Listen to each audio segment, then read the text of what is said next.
হরে কৃষ্ণ, রাধে রাধে। গোপু সেবার আরেকটি ব্লগে তোমাদের সবাইকে স্বাগত জানাই। প্রায় অনেক দিন পরেই আমি লং ব্লগ করছি। কিছু কারণে লং ব্লগগুলো শ্যুট করা হয় না, কারণ আমি একাই ভিডিও করি, এক হাতে ভিডিও করি, এক হাতে নিজের কাজটা করি, তাই জন্য অসুবিধা হয় খুব, তাই করে উঠতে পারি না।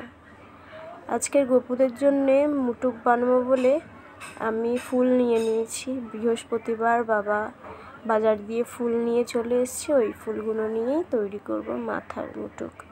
গোপুদের স্নান করানোর জন্য বসিয়ে দিয়েছি।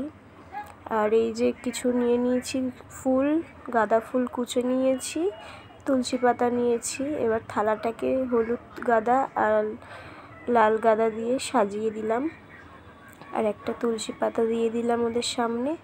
ওপর দিয়ে কুচো রাখা ফুলগুলো সব ছড়িয়ে দিলাম ওদের গায়ে। আর এবার চলো ওদেরকে স্নান করানো যাক। আর বুকেও একটা করে তুলসী পাতা দিয়ে দিলাম। গাঁদা ফুল দিয়ে মাথার মুটুক বা মালা বানানো খুবই ধৈর্যের একটা কাজ। গাঁদা ফুল কুচো করে যেটা হয় আর কি, কারণ গাঁদা ফুলের পাপড়িগুলো এতটাই ছোট ছোট, ওই এক একটা পাপড়ি সূচের ভেতর ঢুকিয়ে মাথার মুটুক বা তুমি গলার মালা যাই তৈরি করতে চাও না কেন, খুবই ধৈর্যের কাজ। এটা খুব ধৈর্য ধরেই করতে হয়। আমি জল নিয়ে নিয়েছি আর তুলসী পাতা নিয়ে নিয়েছি জলে। এবার গোপুদের স্নান করিয়ে দিচ্ছি। ফুলের মুকুটগুলো তৈরি হয়ে গিয়েছে, এবার ওদেরকে আমি স্নান করিয়ে দিই। স্নান করিয়ে পরে তোমাদের সাথে কথা বলবো আবার।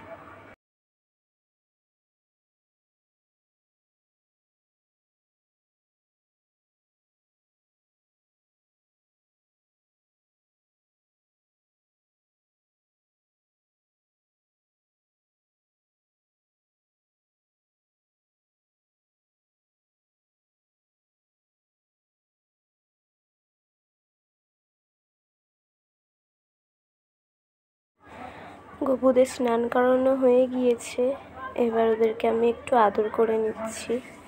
এবার চলো নিচে সাজিয়ে রাখা ওই ফুলগুলো এবার আমি ওই গামলিতে তুলে নেব। তুলে নিয়ে তারপর গোপুদেরকে আমি তুলে নেব থালা থেকে, তুলে ওদের গা মোছাবো। আগে গামলি রাখা ফুলগুলো আমি তুলে নিই।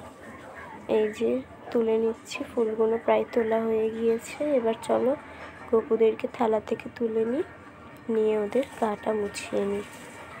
চলো গোপুদের থালা থেকে তুলে নেব, তুলে নিয়েছি। এবার ওদের গাটা আস্তে আস্তে মুছিয়ে দেবো, বড় গোপু আর ছোট গোপু।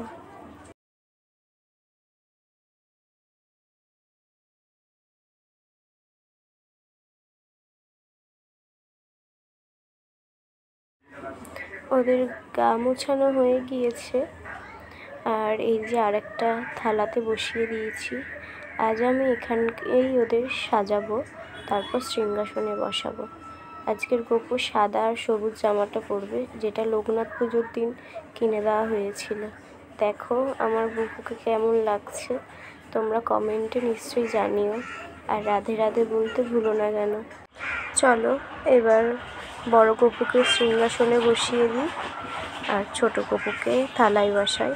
এই যে বড় গোপুকে সিংহাসনে বসিয়ে দিয়েছি, পালকটা হাওয়ায় উড়ে যাচ্ছে। আর এই যে ছোট গোপুকে বসিয়ে দিলাম থালায়। এবার ছোট গোপুকে সাজানো যাক।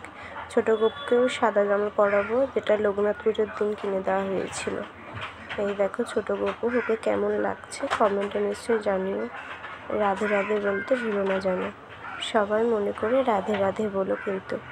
এই যে আমি বসিয়ে দিয়েছি সিংহাসনে, একটু ঠিক করে বসাতে হবে, যেহেতু আমি এক হাতে ভিডিও করছি আর এক হাতে ওদেরকে রাখছি, তাই জন্য ক্যামেরাটা একটু অফ করে ওদেরকে ভালো করে বসিয়ে দিলাম। আর মাথার তোড়াগুলো বা তোমরা যাই বলে থাকো, মুকুট বা তোড়া, সেটা কেমন লাগছে আমাকে কমেন্টে নিশ্চয়ই জানিও। আর শ্রীমদ্ ভগবদ গীতাটা ওদের পিছনে রেখে দিলাম, কারণ সিংহাসনটা একটু ছোটই হয়ে গেছে, যেহেতু দুটো গোপু সোনা আর একটা ফুল ওদের ওই গীতার ওপর দিয়ে দিলাম। এবার চলো ওদেরকে খেতে দেওয়া যাক। আজকের দুপুরবেলা ভোগ দিয়েছিলাম আমি ভাত, ডাল, আলু ভাজা আর আলুর তরকারি। তুলসী পাতাও দিয়ে দিয়েছি, জলও দিয়ে দিয়েছি, জলেও তুলসী পাতা দিয়ে দিয়েছি। এবার গপু খেয়ে নিক। তোমাদের সাথে আবার আর একটা ভিডিওতে দেখা হবে। সবাই ভালো থেকো, সুস্থ থেকো, সাবধানে থেকো, আর মন থেকে ভালোবেসে সবাই বলো আমার সাথে হরে কৃষ্ণ, রাধে রাধে, টাটা।